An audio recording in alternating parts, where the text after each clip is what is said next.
3 महीने में मोदी की सुरक्षा में हुई तीसरी चूक। कौन बना रहा मोदी को निशाना? किस बात के हैं संकेत? क्या मोदी को हटाने के लिए रची जा रही बड़ी साजिश 2024 में किसको सता रहा मोदी का डर? रोड शो में मोदी पर फूल के साथ क्या फेंका गया? अगर मोदी को आज भी आती तो क्या करते एसपीजी कमांडो? पीएम मोदी इन दिनों चुनाव के चलते कर्नाटक में एक के बाद एक रोड शो कर रही हैं, लेकिन पिछले 3 महीने में कर्नाटक में पीएम मोदी की सुरक्षा में 3 बार चूक हो चुकी है। देश में जहां चुट भैया नेता भी अपने आसपास किसी को नहीं आने देते, ऐसे में पीएम की सुरक्षा में बार बार चूक होना क्या किसी बड़े प्लान का हिस्सा है? क्या मोदी 2024 के चुनाव के चलते किसी की आंखों में खटक रहे हैं, या कोई ऐसा है जिसको मोदी से कुछ बड़ा नुकसान होने वाला है? लेकिन अब तक मोदी के साथ एसपीजी कमांडो हैं। मोदी का कोई बाल भी बांका नहीं कर सकता है, क्योंकि अगर मोदी पर आंच भी आई तो एसपीजी कमांडो एक पल में सारा माहौल बदल कर रख देंगे। एसपीजी की सुरक्षा में मोदी कितने सुरक्षित हैं, इस बारे में आपको आगे बताएंगे। लेकिन इससे पहले कर्नाटक में रोड शो के दौरान मोदी की सुरक्षा में क्या चूक हुई, उन पर क्या फेंका गया, इस बारे में आपको बताते हैं। कर्नाटक दौरे के दूसरे दिन मैसूर रोड शो के दौरान पीएम मोदी अपने काफिले में गाड़ी से हाथ हिलाते हुए जनता के बीच गुजर रहे थे।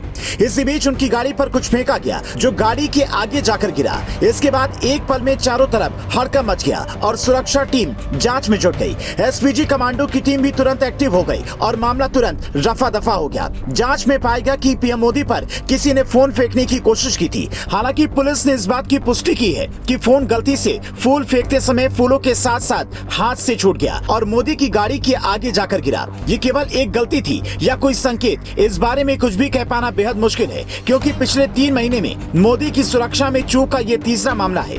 इससे पहले 25 मार्च को पीएम मोदी के कार्यक्रम के दौरान एक शख्स ने भागते हुए पीएम मोदी के पास पहुंचने की कोशिश की थी, जिसे सुरक्षा बलों ने पकड़कर दूर कर दिया था। वहीं जनवरी में हुबली में रोड शो के दौरान भी ऐसा ही एक मामला सामने आया था, जब एक बच्चा हाथ में माला लेकर पीएम मोदी के पास आना चाह रहा था, लेकिन सुरक्षा टीम ने बच्चे से माला लेकर उसे वापस भेज दिया। वहीं अब मोदी की तरफ फोन फेंके जाने का यह मामला पीएम मोदी की सुरक्षा के लिहाज से एक बड़ा सवाल खड़ा कर रहा है। लेकिन जब तक पीएम मोदी की सुरक्षा में एसपीजी कमांडो तैनात हैं, पीएम मोदी का बाल भी बांका कर पाना संभव नहीं है, क्योंकि एसपीजी सुरक्षा घेरा दुनिया का सबसे सुरक्षित घेरा है, जिसका तोड़ यमराज के पास भी नहीं है। ऐसा हम यूं ही नहीं कह रहे। एसपीजी कमांडो न केवल देखने में बल्कि अपने काम में पूरे प्रोफेशनल और ट्रेंड होते हैं। अगर कोई गलती से भी पीएम पर सामने से हमला करने की सोचता है तो उसका खेल खत्म करने में एसपीजी यूनिट को 1 सेकंड भी नहीं लगेगा।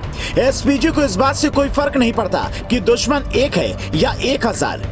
अगर सामने दुश्मन है तो उसका खेल खत्म होना तय है। ऐसे में अगर पीएम मोदी का कोई दुश्मन उनके लिए षड्यंत्र रच रहा है तो ये उसकी जिंदगी की आखिरी और सबसे बड़ी भूल साबित हो सकती है, क्योंकि पीएम मोदी केवल भारत ही नहीं बल्कि पूरी दुनिया के सबसे पावरफुल नेताओं में से एक हैं। और अगर उनकी सुरक्षा पर बात आई तो पहले एसपीजी कमांडो और फिर पीएम मोदी के करोड़ों चाहने वालों से निपट पाना बेहद मुश्किल होगा। पीएम मोदी की सुरक्षा में बार बार हो रही ये चूक क्या केवल जनता का उनके लिए प्यार और एक संयोग है, या कोई सोचा समझा प्रयोग? इस बारे में आपके क्या विचार हैं? हमें इस वीडियो में कमेंट करके बताएं।